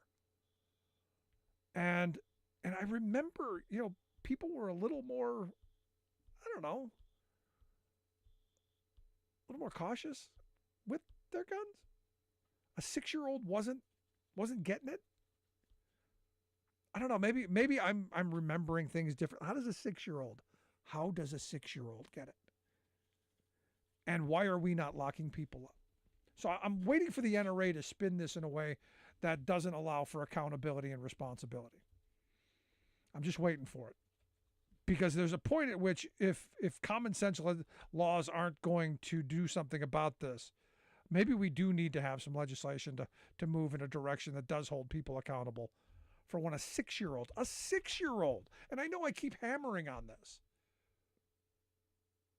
but a 6-year-old shouldn't be, I'm sorry, and I know I've seen the YouTube videos. Oh, isn't it cute? Look at the infant being posed with the gun. I've seen the Lauren Boebert videos and the Thomas Massey Christmas cards with the kids holding the assault weapons. I've seen it. I've seen this infatuation with guns and this kind of this fetishizing of guns. Sadly, this is what it gets us. You're being wrong, Rick. I don't know, man. It just seems, I don't know how a 6-year-old gets a gun. I want to hear your thoughts, though. Email me, rick@thericksmithshow.com. Quite just mind-blowing. Mind-blowing. You miss any portion of the program, make sure you grab the podcast wherever you find your podcasts. Ours will be there as well. Make sure you share it with your friends and neighbors. Quick break. Right back. Stick around.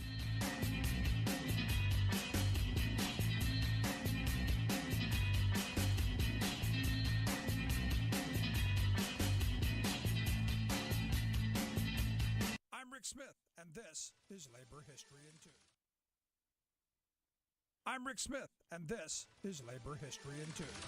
On this day in labor history, the year was 1941. That was the day that President Franklin Delano Roosevelt gave a speech that would become one of the defining moments of his presidency. The world was embroiled in the Second World War. Debates raged about whether the United States should enter the conflict. At this critical time, Roosevelt delivered his State of the Union address. It became known as the Four Freedoms Speech. In it, President Roosevelt proposed 4 fundamental freedoms that should be shared by everyone in the world. They included the freedom of speech, freedom of worship, freedom from want, and the freedom from fear. Freedom of speech and freedom of worship had long been enshrined in the United States Constitution. But by declaring that people deserved freedom from want and fear, Roosevelt was charting new ground. It was this belief that undergirded his New Deal policies aimed at helping those devastated by the Great Depression. In his speech, Roosevelt declared that there were basic expectations by the people of the United States. They included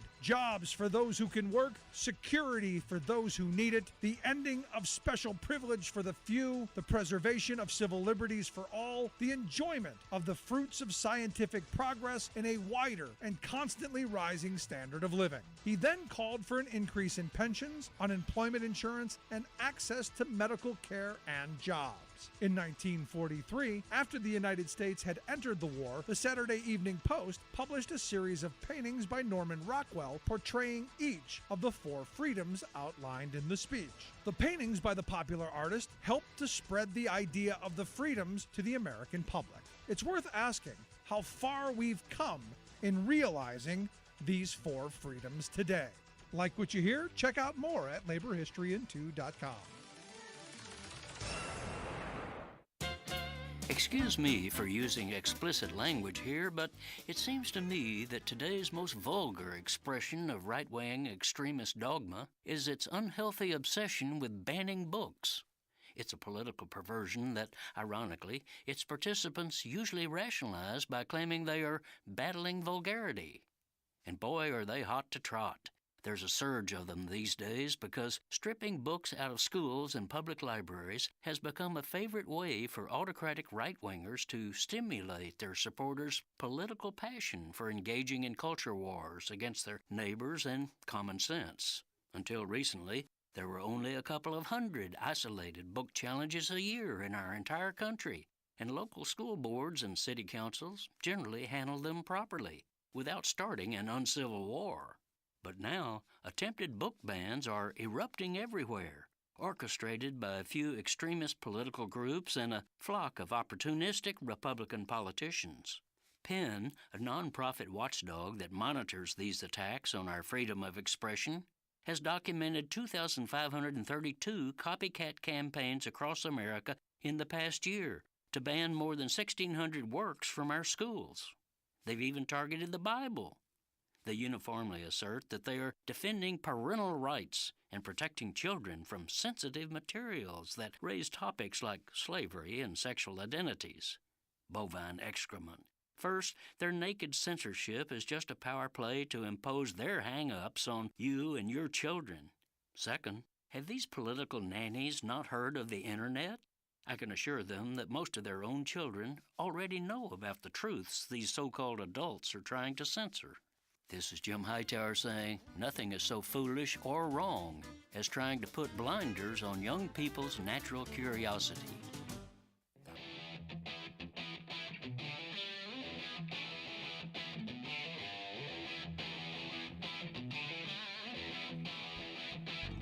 Welcome back to the Rick Smith Show. Now, here is Rick Smith. So I find it amazing. Only one Republican showed up to the event in the Capitol, remembering the anniversary of January 6th. Brian Fitzpatrick from Philadelphia. Only one. Just one. But again, given what we're seeing with the clown show in the House, are we surprised by any of that? And I haven't heard one of them yet condemn the violence that happened 2 years ago today. Sad stuff. Anyway, here to share some thoughts on this anniversary and also the Republican House clown show. I've asked our good friend, former Ohio Congressman Bob Ney to come talk with us. Bob, thanks for taking time for us. Oh, thank you, Rick. So 2 years ago today, we were having this conversation on what happened on this day. Any reflections back? Well, the fact that nobody showed up in the Senate, well, one person showed up, is quite amazing because I served 11 years in the Capitol, and deep in the hearts of those members on the Republican side that served there, the vast majority of them that day, well, we know actually that day, Kevin McCarthy, his comments calling Trump, saying do something, etc. But in their hearts, they have to know that that institution was invaded, people died. They have to know that the very, sanctity of the building, the process, because that's what the process takes part in there to, certify the president. And for them to not, have somewhere in their hearts some feelings absolutely amazes me. It really does. It amazes me. Yeah, I look at what's going on right now, and you've got these 20, and now I guess down to just a handful of Republican legislators who, I now get concerned about, the House and future elections, and there's a lot of things coming up that, in past years we as a country have never had to think about, but yet here we are in this moment. Well, we are, because now so many concessions have been given away. In fact, I don't know, if I was out there and I was a McCarthy supporter, if he continues on, I might go against him myself because there's not going to be anything left. Yep. Can I give you, Rick, one scenario, just one, which is of all the ones we could talk about, but let's say that an immigration reform bill goes through the system. And that reform bill is something that is a balance. And Democrats and Republicans, the vast majority of them on each side, say, okay, we've got a deal. The Dreamers are in there, some border security, whatever. And finally, after all these decades, a bill is coming forth. So one person goes to the Speaker, McCarthy, and says, I want to do the Miller approach. That was the guy that worked for Trump. I want to ban legal immigration. I want to ban legal migration to this country. So I want you to do that, Speaker. I want you to stop this bill. And the Speaker says no. That member goes to the floor. They call for the vote. So what happens instead of the public policy debate is all day long about the Speaker. The next day, guess what? Somebody else does it. So the legislation vanishes eventually, obviously. I just picked one aspect. It could be education. It could be the budget. It could be anything. But that is what seriously, Rick, could happen due to this scenario, the rules package, et cetera. McCarthy's getting closer. I think it would be a fascinating situation if he becomes the Speaker, they swear everybody in, and about 7 or 8 moderate Republicans say, I'm going to go with the Democrats and vote the rules package down. Explain that. Because 5 more days. Because explain that for everyone. Because, McCarthy is selling his soul and has been. I don't know that there's anything left for him to sell. Last night I got a couple of emails of angry people at me going, Kevin McCarthy wouldn't give up his daughters. I don't know. Maybe he would. But he's selling off his soul. He's selling off everything. And look, even Matt Gaetz, who said he was never going to vote for him, and now it looks like he probably will, even he's saying the guy is soulless. Let's say he gets it. He's given everything away. What's left? Well, the institution is stripped. Just of what's happened so far, it's stripped. And people have said to me, well, Bob, isn't it just more of a democratic process? No, it's not. Because it's a hostage process. And I will tell you something, too, and I've told this to a couple of members in the last couple of days I've communicated with.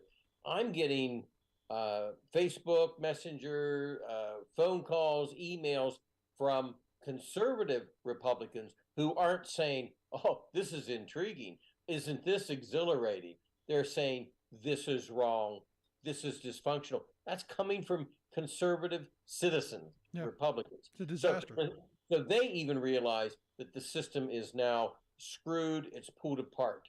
And so McCarthy has made it to the point where it's almost going to be unattainable to pass any piece of legislation, I think you would say. Yeah. But the way this process works, he becomes the speaker, the member-elects are sworn in, and then they have to vote on a rules package. That rules package is how the committees are run, how the House is run, the rules of the House, how you make a motion, et cetera, everything in that rules package. Just like the Senate, they have that stupid cloture rule, but it's there in their rules package.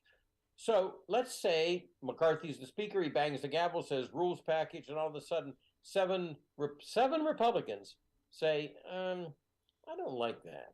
I don't think I like that rules package. And they vote, because the Democrats aren't going to vote for it. Why would you want to support something that completely disrupts the floor, even though politically it'd be nice, basically, for the Democrats to say, yeah, okay, let's vote for that rules package, see how they function. But I think more of the Democrats will try to stand up for the process, all right, than do that. Right. But 7 or so Republicans could vote with the Democrats, and the rules go down. So just to frame that, everything, craft a new rule. This could give McCarthy his soul back. Everything that he's trading away, he's giving my congressman Perry, Matt Gaetz, he's giving away to all these people in the rules package. They could undo all this stuff after the fact. Correct. And then McCarthy will say, do you want the Democrats to write the rules package, or do we write the rules package? And we're going to have to write one that's going to work for everybody. And that's his opportunity to say, hey, I gave you everything you wanted, but we don't have the votes. So now, is that a simple majority vote, or does it have to get to the 218? 218 would put the package in motion or not. Right. It would have to get to 218. Well, I mean, like we're seeing all these votes. Like, Hakeem Jeffries had 212, and he had 200. So I say 7. You see, he had 212. Add 7. That's 219. 1 vote to spare. You never want to be the vote. You don't want to be the 28. You want to. Okay, you don't want to be the vote. If you're a Democrat or a Republican, right, you don't want to be the vote. No, so this could be an interesting thing. The question is do you think McCarthy is conniving enough to think this way? If I were McCarthy, the scenario I just stated, I would be saying, that's not going to happen. That's not going to happen. And then as soon as it happens, he turns to the staff and goes, oh, phew, okay. Bulletproof vests are off. We dodged one. Seriously, it would be the best thing. But beyond McCarthy taking him, it would be the best thing for the institution. No. That's why technically Machiavellian-wise, political-wise, the Democrats ought to just sit back and say, oh, yeah, go ahead with your rules package. But they know it completely disrupts the entire process basically for 2 years. Yeah, but here's the thing, Bob. Is anything positive going to get done in these 2 years? I keep coming back to this. There's a part of me, and again, this is the cynical part, the jaded part that says, you know what? The country needs to see the Republicans out front doing what they want to do. Look, these people want to shoot the hostage. This debt ceiling thing that keeps popping up, and we've been talking about this for years. They're always putting their hand near the hot stuff. I think these people want to slap their hand. They want to shoot the hostage. They want to see what happens when we default and what happens to the global economy. I truly believe that there are people who are negotiating this right now who want to see a global collapse. Well, these 20 have districts that it doesn't, as long as they fight the system, it doesn't matter, what they do. I thought there was a missed opportunity for the nation today. The Democrats could have handed the nation a gift. Matt Gaetz said if the Democrats reached out and created a speaker, he would quit. Yeah. Was that not worth it? Yeah, no. See, I've thought of this, and I was thinking about this today. I'm going, the Justice Department eventually is going to probably take him out in handcuffs at some point anyway. Right. But if you get rid of him, he's the devil I know. He's a doofus. He's the devil I know. You get someone worse in a district like he's from, with a district of people who will vote for him. they will certainly vote for someone worse. Right, and that was the original statement. You were talking about the fact that they have these districts that it doesn't matter what they do. So you can take 4 or 5 of them, and they can disrupt the entire system, and it simply won't matter. And that's why the rules package, which probably will stay intact, is going to be the silver bullet. Look, there is no way, unless this all ends, McCarthy, which I think will become Speaker, because he might sell off somebody in the family. But once this ends, then they need to close the door. This is what fantasy would happen. They need to close the door and say, okay, the Democrats are just waiting for us to fail. If we fight each other, if we make the circular firing squad, Joe Biden is reelected, we lose the House. You know what? There's 20 people that don't care. Yep. They don't care. And the They're thing is down with the ship. And the thing is they're raising tons of money off of it. I can't tell you how many emails I've gotten from these the Jim Jordans, the Matt Gaetz, all of them going, "Hey, we're standing up for you. We're fighting for you. We're how did he put it? We're draining the swamp. You can't drain the swamp when you put the biggest alligator like Kevin McCarthy in there." So I get this email from Gaetz saying, McCarthy's the biggest alligator, and then you find out he's probably going to vote for him anyway, which is, again, kind of amazing to me. Well, it's been political theater, but it's unfortunately bad history political theater, because they win a slim majority, but they win. And then all of this happens. Yeah. And it's now gone to the point internally, and I know this from friends up on Capitol Hill in the last 2 days, internally, the hate factor, the anger factor, it's not going to be cured in a week or a month or by everybody saying, rah, rah, let's get behind things, because the 20 are going to want other members of the conference to get behind things that they can't get behind. And this is where the big piece of all this is this debt ceiling thing. I keep coming back to this, and we've again talked about this for years. This is something that they've, this is the nuclear bomb that they've wanted to drop. They've been itching to drop. And I believe these people truly, they want this power to be able to force McCarthy into, if they don't get their, not just a pound of flesh, but a couple 100 pounds of flesh, they're gonna touch the hot thing. And I don't think they would. I don't think they lose anything by it happening. Well, they don't. And unfortunately, a lot of people don't understand the debt ceiling. They just think of it as a spending measure, when the actual true, let's take this from a conservative point of view. The actual true conservative fight and vote is the budget resolution, which sets the parameter for the 13 bills that are supposed to happen but haven't happened for 17 years by either side, I would note. But it sets the parameter of the 13 bills. Then you go fight each bill as it comes to the floor, labor, HHS, you have Health and Human Services, EPA, et cetera. You do your fight per bill, amendment by amendment, line by line, and you do that. Then eventually 13 bills pass, they go to the Senate, they do the same measure, and then the president signs something. Now, that's the process. What is happening here is, well, we'll kick the can forward. The Republicans get a little bit of defense spending, the Democrats get a little bit of domestic spending, and we kick the can forward. Now, once they do that, which they know was not the really right process for the quote conservatives, then they come back and say, well, we'll stop it with the debt ceiling. No, it already the train's running down the track. Yep. Now you're trying to take it backwards. So the debt ceiling, I used to call it the yawn vote. Somebody thumped their chest, you put your voting card in, you yawned, you went to dinner. That was the yawn vote. And when Obama became president, it became the end of the world vote. And it's going to get worse. I mean, this is the thing. And, a couple of days ago, we talked about Ro Khanna saying, look, we'll support something maybe if you take this off the table. And you go, okay, well, even if you take that off the table, I got to wonder where they're gonna lead us next. It's strange. And you brought up defense spending. Republicans used to be all on board. Evidently, one of the parts of the deal that McCarthy is, I guess, given up is they're talking about the $75 billion in defense cut spendings. I'm like, I don't ever remember Republicans going, hey, let's cut defense spending. Well, they'll try to make the Pentagon, the toilets and $16,000 toilets or whatever. They'll do that. somewhere along there. There you go. You listen to the Rick Smith Show here with Bob Ney, former Ohio congressman, political analyst, and good friend of the show. Also, make sure you check out our podcast. If you miss any portion of the program, never miss a moment of Bob. I want to get your thoughts on Michigan. Evidently, they're reopening the case against the fake electors. You know, when we were on our Working Class Heroes tour, we sat down with Dana Nessel, the Attorney General there, and she said this was something that they were going to look at, because I still can't believe none of these people are behind bars. Any thoughts on the fake elector stuff?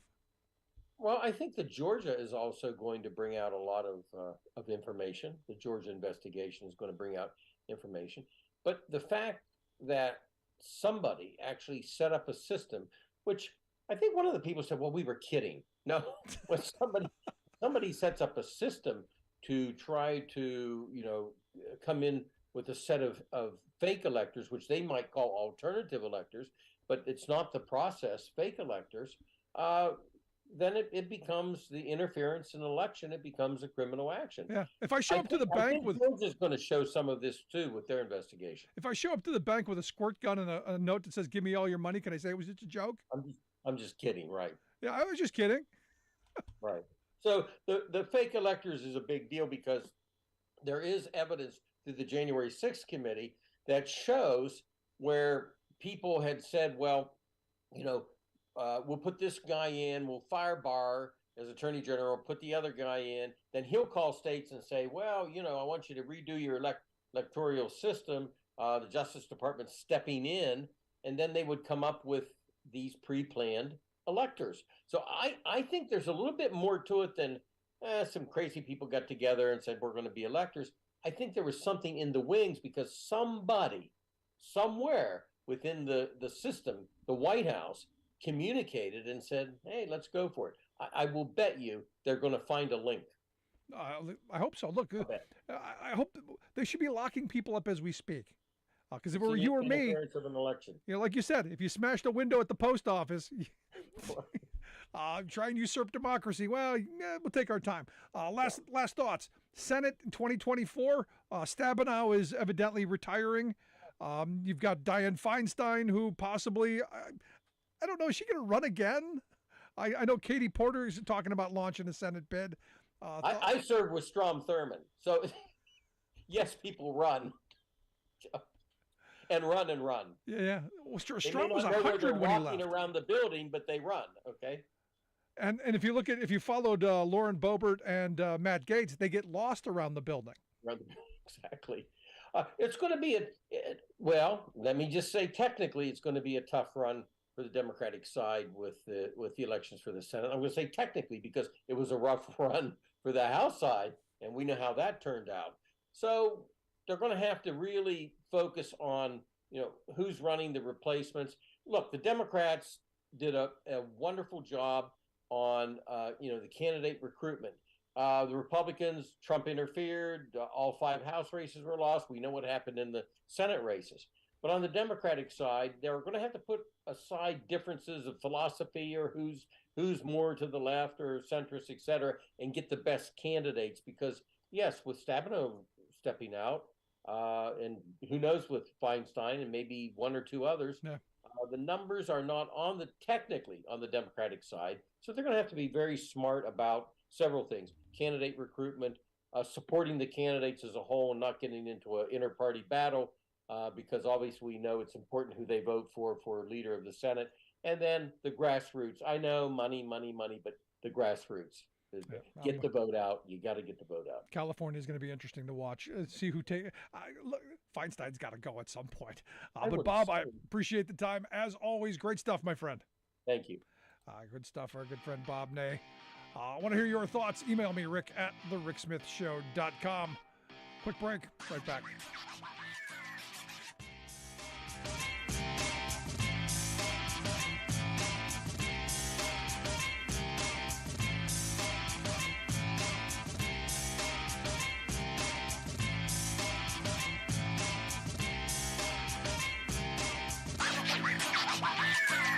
I'm Rick Smith, and this is Labor History in 2. On this day in labor history, the year 1878, celebrated as the birthday of renowned Illinois poet Carl Sandburg, the youngest of 3 children born to Clara and August Sandburg, Swedish immigrants in Galesburg, Illinois. Carl Sandburg worked as an editorial writer at the Chicago Daily News. He was part of a group of poets and novelists known as the Chicago Literary Renaissance. Sandburg became most well known for his poetry, for which he won 2 Pulitzer Prizes. He also won a 3rd Pulitzer Prize for his biography of his hero, Abraham Lincoln. Sandburg's poems often evoked images and explored themes of the industrialized United States. This was especially true of his 1920 volume, Smoke and Steel. In this collection, Sandburg wrote about workers in Gary, Indiana, and farmers around Omaha, Nebraska. He wrote about railroad workers and steel workers. His words instilled unexpected beauty in these industrial scenes. Sandburg wrote in free verse, a style that did not rhyme. He used accessible language in his poems, making them available to the common man. He would take short tours around the United States, reading his poems and playing folk songs on his guitar. His poems gained a wide popular readership. The opening lines of his poem Chicago so captured the workers and the spirit of the city that these words remain indelibly entwined in the city's image to this day. Hog butcher for the world, tool maker, stacker of wheat, player with railroads and the nation's freight handler. Stormy, husky, brawling, city of big shoulders. To commemorate the 100th anniversary of his birth, the United States Postal Service issued a stamp in his honor. Labor History in 2 brought to you by the Illinois Labor History Society and The Rick Smith Show. For more information, go to laborhistoryin2.com, like us on Facebook, and follow us on the Twitters at Labor History in 2.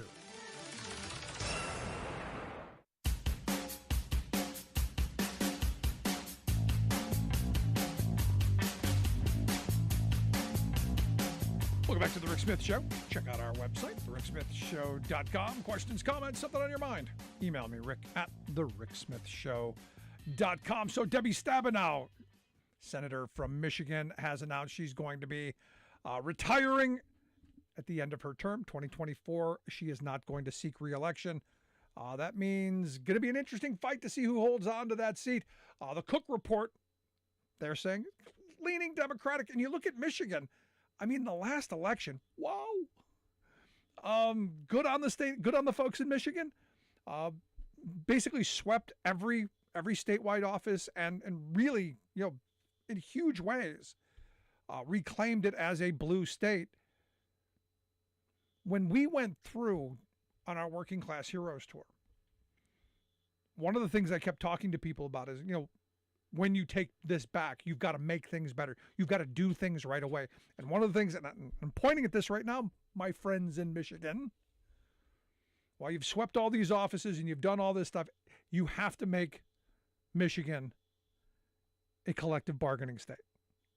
You have to undo the horrible no rights at work agenda that was passed back in 2012 in the lame duck, like thieves in the night. You have to undo that, restore collective bargaining rights to working people, and show that Democrats are willing to stand up and fight and make things better. And because Virginia didn't do this. Virginia, very angry at you. This is an opportunity. This is an opportunity to show leadership on workers' issues. This is an opportunity to reclaim part of the working class. And this is something, again, I think Joe Biden is trying to do. He's reaching out to working class voters, rural working class voters. Why else would you go to Kentucky and say, hey, we're bringing billions of dollars in investments into a state that's probably never going to vote for a Democrat? But it's about making people's lives better. It's about making the lives of workers better. And good on him. Also, there's talk, California, like I said, Katie Porter. Katie Porter. I love her whiteboards. She's evidently weighing the thought of launching a Senate bid for Dianne Feinstein's seat. Not sure if Feinstein's going to announce if she's running again in 2024. I hope not. And this is where my friends who go, we need term limits. You go, yeah, we've got term limits. It's called voting. People vote. I have the ultimate term limiter. If we just used it better. Just my thoughts. I want to hear yours, though. Email me, rick@thericksmithshow.com. If you miss any portion of the program, make sure you download the podcast wherever you get your favorite podcasts. You will find ours from iTunes to iHeart to Stitcher to Podbean, everywhere in between. There we are. It's great to be back. Enjoyed vacation immensely. Thanks for all the people chiming in with the well wishes and the good thoughts. This is going to be an interesting, fun, exciting, and probably a little depressing year, but we're going to get through it. You, me, us, together. Thanks for being here. We'll see you back here next time.